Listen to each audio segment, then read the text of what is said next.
আজ আমরা কথা বলবো ইউভেইটিস রোগের জন্য কি কি প্রয়োজনীয় পরীক্ষা রয়েছে সেই পরীক্ষাগুলো সম্পর্কে আজকের এই ভিডিওতে ডিটেলসে কথা বলবো। তো ভিডিওটা খুবই গুরুত্বপূর্ণ হতে চলেছে, তো ভিডিওটা লাস্ট পর্যন্ত দেখতে থাকুন। প্রথমে আমরা জানবো যে ইউভেইটিস কি এবং এই ইউভেইটিসের জন্য কেন পরীক্ষা প্রয়োজন।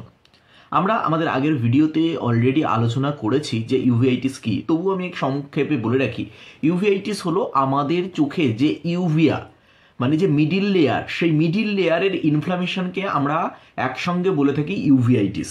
তো এই যে মিডিল লেয়ার, এটা তিনটে পার্টস ছিল, একটা হচ্ছে আইরিশ, 2 নম্বর সিলিয়ারি বডি এবং 3 নম্বর কোরয়েড। তো এইগুলো একত্রিতভাবে আমরা এটাকে বলে থাকি ইউভিআইটিস।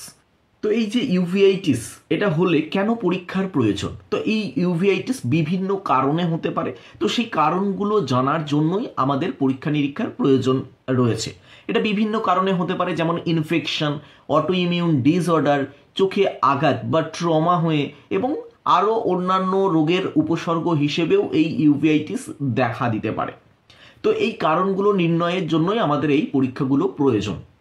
প্রাথমিক পরীক্ষা বা প্রাইমারি টেস্ট, এই ইউভিআইটিস রোগ নির্ণয়ের জন্য আমাদের কিছু প্রাথমিক পরীক্ষার প্রয়োজন। প্রথমত চক্ষু পরীক্ষা বা অপথ্যালমিক এক্সামিনেশন। এর মধ্যে কি রয়েছে, যেমন চোখের সামগ্রিক যে স্বাস্থ্য সেটা দেখব, চোখের রং সেটা লাল রং হয়ে রয়েছে কিনা সেটা দেখব, চোখ আলোর প্রতি কতটা প্রতিক্রিয়া দেখাচ্ছে বা লাইট সেন্সিটিভিটি আছে কিনা সেটা দেখতে হবে। আমাদের যে দৃষ্টিশক্তি বা ভিজুয়াল অ্যাকুইটি সেটাও আমাদের পরিমাপ করে দেখতে হবে। এরপর আছে স্লিট ল্যাম্প পরীক্ষা। স্লিট ল্যাম্পের মাধ্যমে আমরা যে প্রদাহের স্থান বা আরও কিছু রয়েছে কিনা, যেমন অনেক সময় দেখা যাচ্ছে সাইনেকিয়া থাকে বা অ্যাকুয়াসে ফ্লেয়ার থাকে, সেগুলো আমরা স্লিট ল্যাম্পের মাধ্যমে পরীক্ষা করব। এবং ইন্ট্রাঅকুলার প্রেশার বা আইওপি যেটাকে বলা হয়, তো ইন্ট্রাঅকুলার প্রেশারটাও আমাদের মেজার করতে হবে, কারণ অনেক সময় দেখা যাচ্ছে ইউভিআইটিসের কারণে চোখের প্রেশার বেড়ে যাচ্ছে এবং সেটা গ্লকোমার ঝুঁকি বাড়িয়ে দেয়। তো সেই ক্ষেত্রে আমাদের আইওপিটা মেজারমেন্ট মাস্ট। ব্লাড টেস্ট বা রক্ত পরীক্ষা। তো এই যে আমাদের ইউভিআইটিস হলে তার কি ভিতরে মানে আমাদের শরীরের কোনো সমস্যার কারণে হচ্ছে কিনা সেটা জানার জন্য আমাদের রক্ত পরীক্ষার প্রয়োজন রয়েছে। এর মধ্যে প্রথমত হচ্ছে সিবিসি মানে কমপ্লিট ব্লাড কাউন্ট। এটা আমাদের শরীরের ইনফেকশন বা প্রদাহের মাত্রা নিয়ন্ত্রণের জন্য ব্যবহার করা হয়। এর সাথে সাথেই ইএসআর এবং সিআরপিও টেস্ট করা হয়। ইএসআর মানে এরিথ্রোসাইট সেডিমেন্টেশন রেট, এবং CRP that is C reactive protein. এগুলো যে প্রদাহের মাত্রা, সেই মাত্রাটা নির্ণয়ের ক্ষেত্রে এই ইএসআর, সিআরপি এবং সিবিসি এই টেস্টগুলো করা হয়। এরপর HLA-B27, এটা আমাদের অটো ইমিউন রোগের সম্ভাবনা রয়েছে কিনা সেটা যাচাই করার জন্য ব্যবহার করা হয়।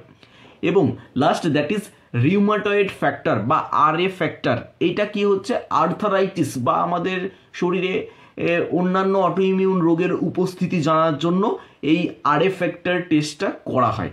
সংক্রমণের কারণ খুঁজতে আরও কিছু টেস্ট করা হয়, যেমন মান্টুক্স টেস্ট, যেটা টিবি স্ক্রিনিংয়ের জন্য ব্যবহার করা হয়। যক্ষা বা টিবির সংক্রমণ নির্ণয়ের জন্য এই টেস্টটা করা হয়। দেন সিফিলিস বা VDRL টেস্ট, এটা কিছু যৌনবাহিত রোগের কারণে ইউভিআইটিস হয়েছে কিনা সেটা জানার জন্য আমরা VDRL টেস্ট করে থাকি। টক্সোপ্লাজমা টেস্ট, এটা টক্সোপ্লাজমা সংক্রমণের কারণে হয়েছে কিনা বা টক্সোপ্লাজমা শনাক্ত করতে এই টক্সোপ্লাজমা টেস্ট করা হয়। এবং last that is herpes virus test, এটা ভাইরাল সংক্রমণ আছে কিনা বা ভাইরাসের কারণে ইউভিআইটিস হয়েছে কিনা সেটা জানার জন্য আমরা হারপিস ভাইরাল টেস্ট করে থাকি। ইমেজিং টেস্ট, কিছু ইমেজিং টেস্ট করা হয়। কেন করা হয়, কারণ জটিল ক্ষেত্রে বা জটিল যখন ইউভিআইটিস হচ্ছে তখন সেটা আমাদের আরও অন্যান্য অঙ্গ প্রত্যঙ্গকে প্রভাবিত করছে কিনা তার জন্য এই ইমেজিং পরীক্ষা করা হয়। যেমন এক্সরেটা আমাদের বুকের এক্সরে বা চেস্ট এক্সরে করা হয়। দেন চেস্ট সিটি স্ক্যান, আমাদের ফুসফুসের কোনো সমস্যা আছে কিনা সেটা দেখার জন্য চেস্ট সিটি স্ক্যান করা হয়। এবং লাস্ট দ্যাট ইজ MRI, এটা আমাদের চোখের এবং মস্তিষ্কের এইগুলোর MRI করে দেখা হয় সেটা গভীরভাবে কোনো আক্রান্ত রয়েছে কিনা। প্রদাহের কারণ আরও নির্ভুলভাবে জানার জন্য আমরা আরেকটা টেস্ট, অ্যাডভান্স টেস্ট করে থাকি, সেটা হচ্ছে অ্যাকুয়াস বা ভিট্রিয়াসের যে ফ্লুইড, সেই ফ্লুইড নিয়ে তার অ্যানালাইসিস করে দেখতে পারি। তো এই হলো আমাদের ইউভিআইটিস হলে যে যে পরীক্ষাগুলো করা হয় সেটা নিয়ে আলোচনা।